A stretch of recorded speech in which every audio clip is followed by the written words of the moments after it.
course, an Amos demonstration.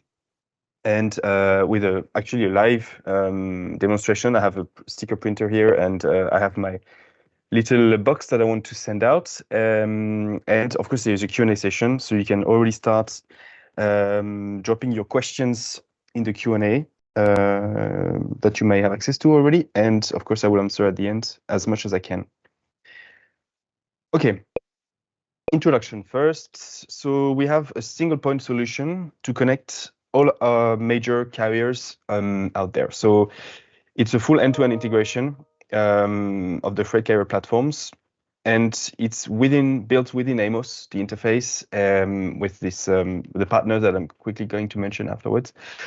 And it's embedded within your shipment module. So there is a new action that you are going to see soon in the shipment module that you can activate. And so it allows you to create shipments in the carrier system of your choice directly from Amos. Then you have also the retrieve, so you can link your customer's carrier's account within the configuration module. So of course, some of you may have accounts with FedEx, DHL, I don't know. And so you are able to link these accounts of yours within the configuration module by providing your credentials and your account number and whatever API key that you may retrieve from your carrier. And after this, the connection between your account and the shipment creation feature is done. And along with the creation of the shipment, you can also retrieve the labels directly within Amos. That's why I'm having my little printer here to show you how it's done. And we have a live tracking information in the shipment and the shipment tracking modules. This has been integrated within Amos in partnership with EasyPost, which is a company which provides this kind of service to have a single point solution where we can send the data to them, and then they would forward it to the correct carrier system, the one of your choice. It is released fully in Amos 24.12. And so the product is finished and usable productively in 24.12. Regarding the fee and the costs, so it will be a volume-based fee, meaning that for each shipment that you are going to send, there will be a little fee. I'm not giving any amount today because it's not fully decided, but it will be soon, and we will, of course, communicate this to you. But this will be scalable based on your volume, so it will not be a license fee per year that will be static. It will rather be depending on how many shipments you are sending. So it will be a fixed amount for each shipment that is being sent through this feature. So now I would like to take you through maybe what was done before. So most of you are very familiar with this, of course, but I'm still keen to show you the before and after, what was done. So before this integration with the carrier system, there was first the creation of the outgoing shipment in Amos. So you have maybe an order, you want to send a shipment. The second step was to open the carrier system, the carrier's portal, and connect to your account and key in all the Amos data back in. So once you've created your shipment in Amos, providing the weight and DIMS and the origin, destination, and everything, you would then have as a second step open your DHL maybe web page, and again load all the information and key the data back in, the one from Amos usually. At the third step, you would confirm the shipment creation and pay online or within your account. I'm not sure exactly how this works for everybody, but usually there is a payment that is performed online, or at least an invoice at the end of the month.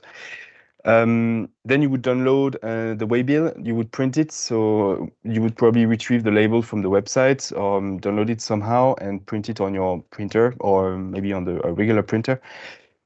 And for all the tracking parts, you would have to maybe track the shipment on the carrier's portal. For the outgoing shipment, it's not maybe super relevant, but if there is any tracking to be performed, it would also be done on the website.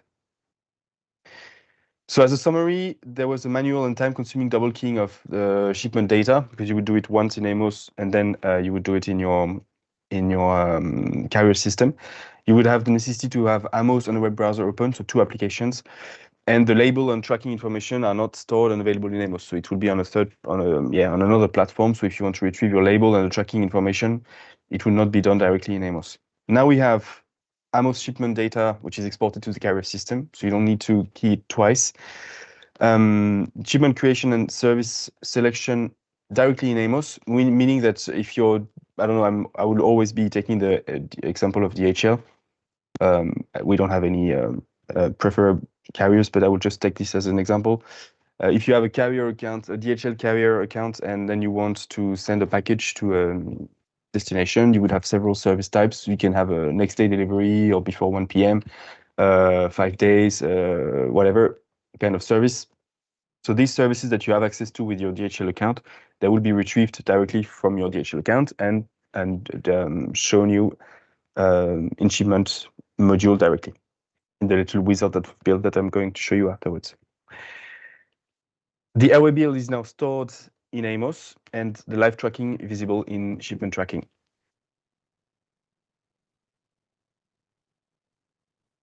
So once the shipment is created in Amos now and all the carrier information is filled, that's where I'm going to switch to the Amos demonstration. We have this button called Purchase Label, and it will open the wizard that allows you to create the shipment in the carrier system. Okay, so now I'm going to jump into the Amos demonstration.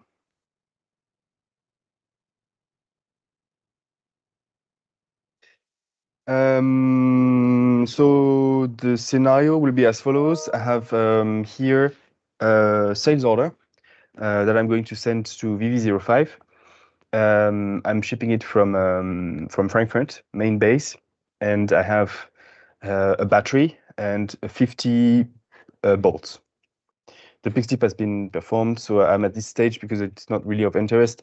Now the order is simply waiting for shipment, and so that would be my scenario. But before I start, I would like to quickly mention a few things about the configuration tool. So we have 2629 as the main configuration tool for this feature that we have called Quick Ship, by the way. It will be in electronic ordering and in the tab sheet Quick Ship. So there is not a lot of things to actually set. It's very simple. So you have a button here, set up API key. So when you will register to this feature through SwissAS, we will provide you with a couple of API keys that will be unique to one customer or one entity, and you will have a production and a test key. So that you will be able to enter them here, and this will be as simple as this. Once this is done, you can already start linking your carrier system. Then you have the webhook. This is rather a technical feature, so I'm not going to go into the details here. It's just to be able to receive the tracking information in an active way rather than having an update task running or clicking the update button. But this is rather technical, so I would skip this one. And what I would like to also show you is the default packages tab sheet. So just as a quick disclaimer, if you are looking for this tab sheet in 24.12, it won't be there. It's an addition that was performed in 25.6, so just recently, but I still thought it would be relevant to show it to you. So this is the tab sheet where you can define predefined box sizes for specific carriers. So we all know that some carriers have their own box that you may purchase in pallets, so that you always use the same box. You can enter these as templates, so I can add a new one here, and I can say, I don't know, for example, DHL box 4. It will be length. I have it here, 33.7, width 33.2, and height 18 centimeters. And I can save it. I can also decide that it's linked to a carrier account. So I will show you this right after. But yeah, you can also decide that it's linked to